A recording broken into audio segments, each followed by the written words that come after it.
Hey, janitor, want to show us how to dribble poverty? The whole court erupted in laughter. But it wasn't joy. It was applause for humiliation. Standing at center court was Chase Mallory, basketball team captain, poster boy for every school trophy, and the only son of a state senator. He wasn't just an athlete. He was privilege personified. Chase's words weren't a joke. They were a sentence. And the target was a man standing in the shadows at the far end of the court, gripping a mop like he was the stain they wanted to scrub out. Terrence Blake, 88 years old. Black, the new janitor. Few students even knew his name. They just knew. He never looked up, never got in the way, never talked back. But today, he stood tall. No one on that court noticed his hands had tightened into fists. No one heard the weight of his exhale, heavy and slow, like it had been trapped inside a man used to being treated like he wasn't even there. Only his eyes spoke. Deep, still, and cold like the calm before a storm. Terrence's silence shifted the air. Because in a place where the loudest voices always belong to the powerful, silence from someone they believe has none is the one thing that makes them uneasy. And in that moment, the crowd didn't know it yet, but they were witnessing something that would change the entire school. Not a game, but a battle. Between dignity and arrogance. Between a man buried alive by prejudice and the boy who just reignited a fire he thought he had put out. St. Audric High wasn't a place where you learned how to live. It was a place where you learned how to lift your chin and walk right past those who didn't belong. Here, students didn't call the janitor sir or mister. They spoke with glances, cold fleeting, and sometimes with jokes sharp enough to draw blood. Because to them, Terrence Blake didn't have a name. He had a function. And functions don't have feelings. In a school built of glass, marble, and monogrammed uniforms, people like Terrence were part of the infrastructure. Like lights. Like doors. Like stains that had to vanish before the first bell rang. But Chase Mallory, he was something else entirely. The son of Senator Harold Mallory, whose millions kept the school's walls polished. 3-time MVP. The one they called the future of American sports in some glossy magazine. And a boy who had never heard the word no, at least not from a black man in a gray uniform. Chase had once kicked over a janitor's mop bucket, no consequences. Yelled at a cafeteria worker during lunch, brushed off by the principal as a PR misunderstanding. Got a teacher's assistant to quit because she corrected him in front of his friends. One teacher, during a hushed break, once said, he can get anyone fired with a single phone call. And worse, he knows it. That's what made the worst parts of Chase so bold.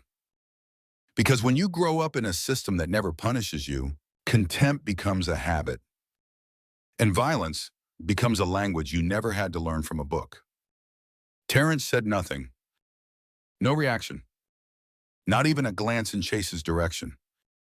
He simply bent down, picked up the mop that had been kicked over, and went back to scrubbing the stain, as if no one had just called his name with a slap of insult. But if anyone had been paying attention, they would have noticed his strokes had grown stronger, deeper, as if he wasn't just cleaning the floor, but trying to scrub away a memory carved into his bones. No one here knew that Terrence Blake was once the name that made crowds across Europe rise to their feet. Former EuroLeague MVP 2010. Nicknamed Ghost Blade because his shots were too fast to see, only heard through the soft swish of the net. And then it all fell apart. One press conference, Terrence dared to speak out about the racism within the team's ranks. Called out a coach who had sidelined African-born players for years. 3 weeks later, he tested positive for doping. The blood sample? Never verified. The headlines branded him traitor to the nation's game. Team stocks crashed.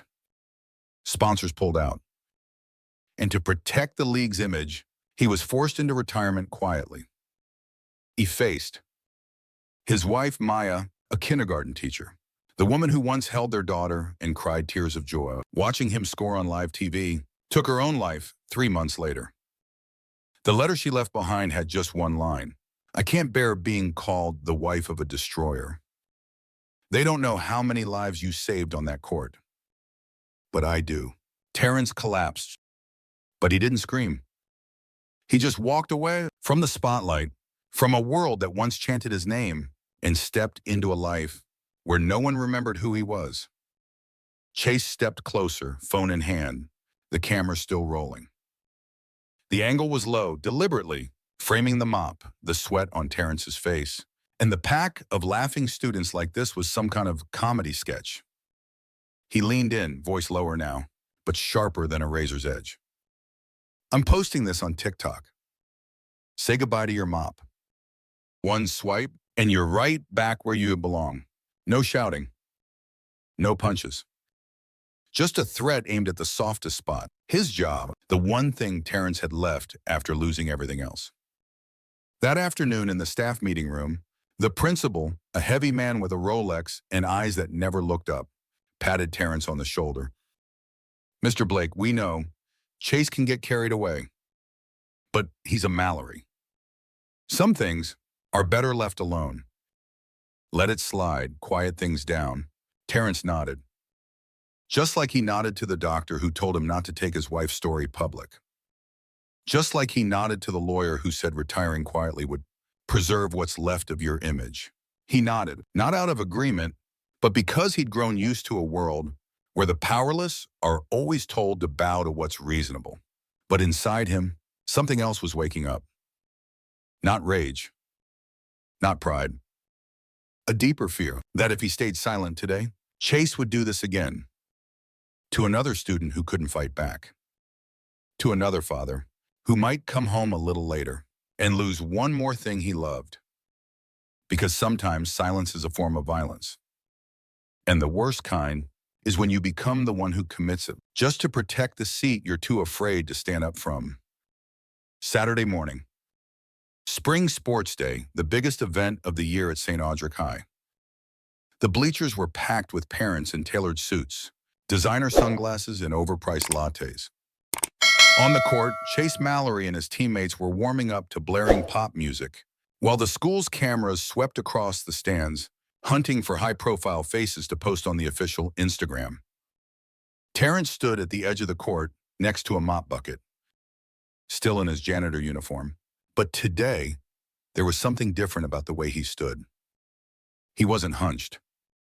He looked out at the court, not like a man hired to clean it, but like someone who used to belong there. A soft thump echoed. A basketball had rolled off the court, landing near Terrence, as if it had picked the wrong team. He bent down, picked it up one-handed. Didn't look at anyone. Didn't hesitate. Just took 3 steps back and shot. No wind-up. No flex. Just a smooth motion, so clean, it silenced the court.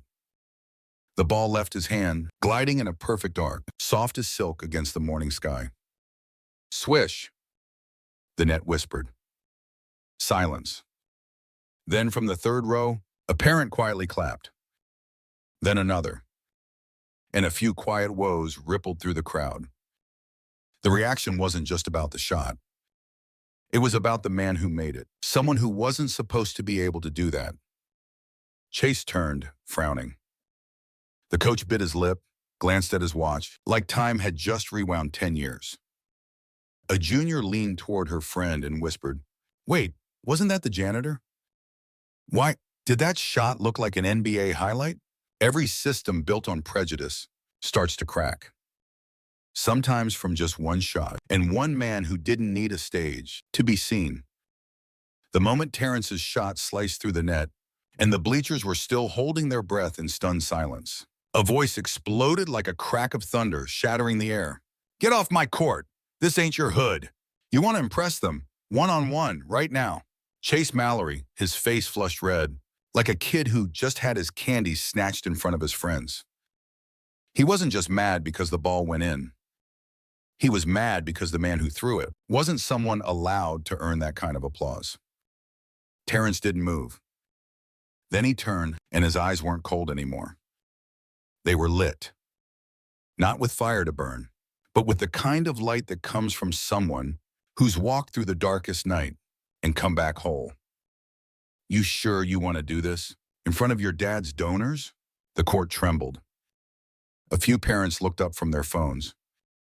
The principal, seated high in the VIP row, froze. This was no longer a game between a student and a janitor. It was a challenge between truth and the mask of a system pretending to be fair.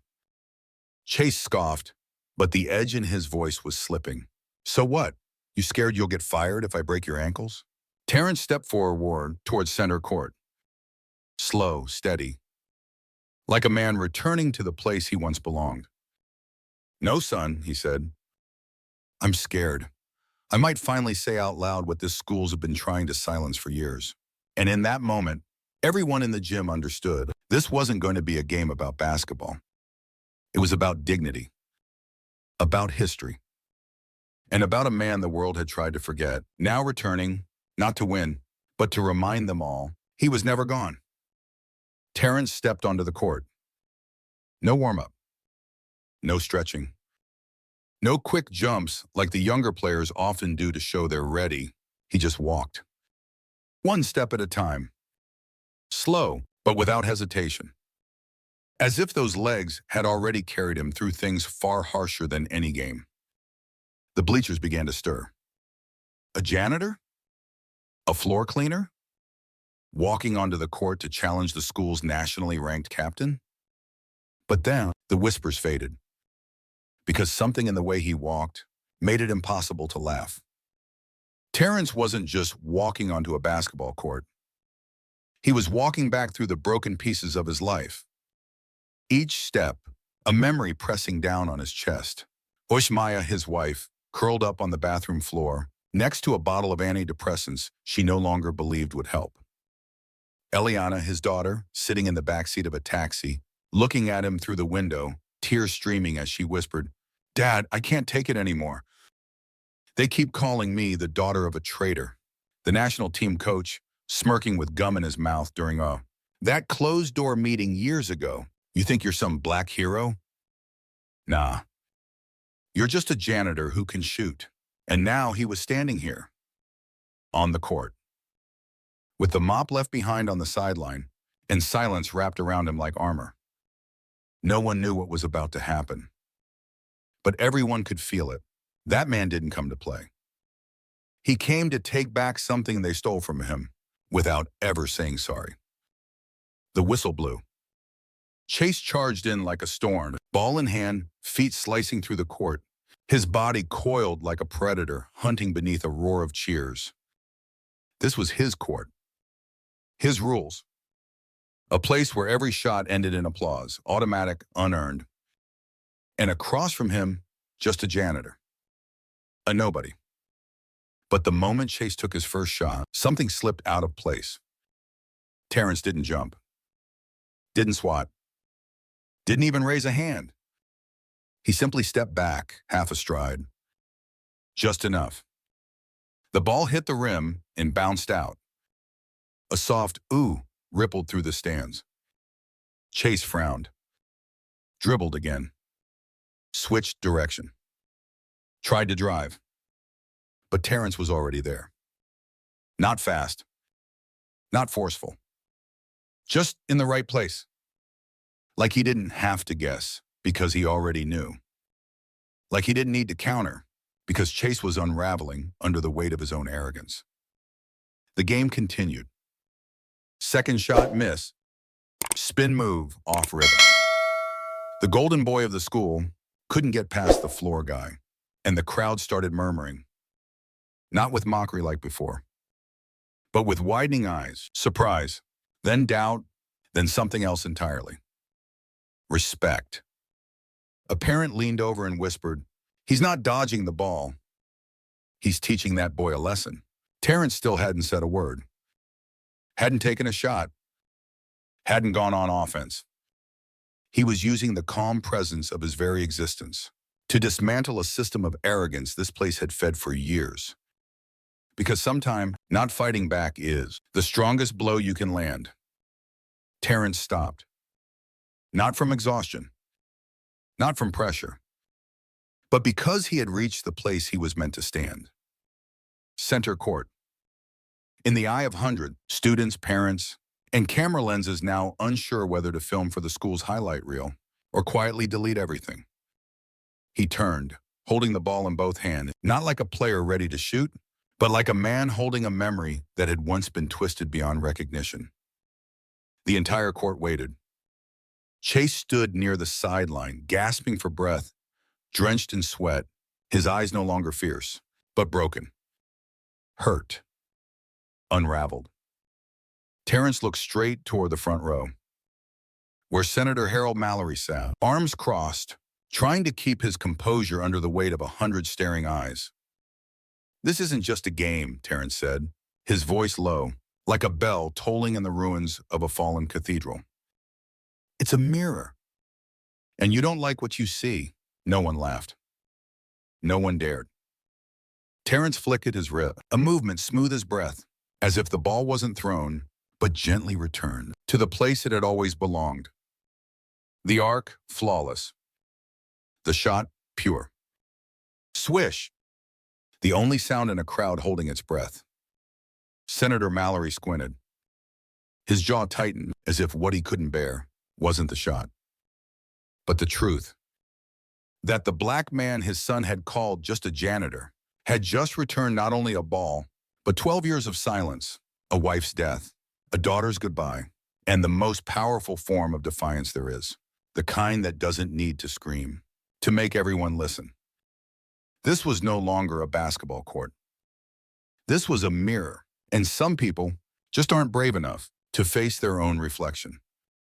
In a corner of the bleachers, a student was live streaming on his phone. Between the endless stream of comments, his eyes tracked every move, the pivot, the grip, the stare cold as steel. He zoomed in on Terrence's face, typed a few keywords, matched it to a grainy old video, the Eurobasket 2010 final, where a quiet black man had led the smallest team in Europe to an impossible championship.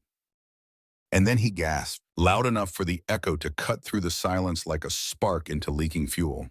"Wait, that's Terrence Blake, Euro MVP, the guy who got framed for doping in 2011. The bleachers froze. A parent pulled out their phone. A student repeated the name, this time in awe. Terrence Blake. Not just a janitor. A fallen star, broken by accusations that were never cleared, but never forgotten by those who once believed. Chase stood frozen. His eyes locked onto another student's phone screen, where old footage showed thunderous dunks, deafening applause, tears of victory.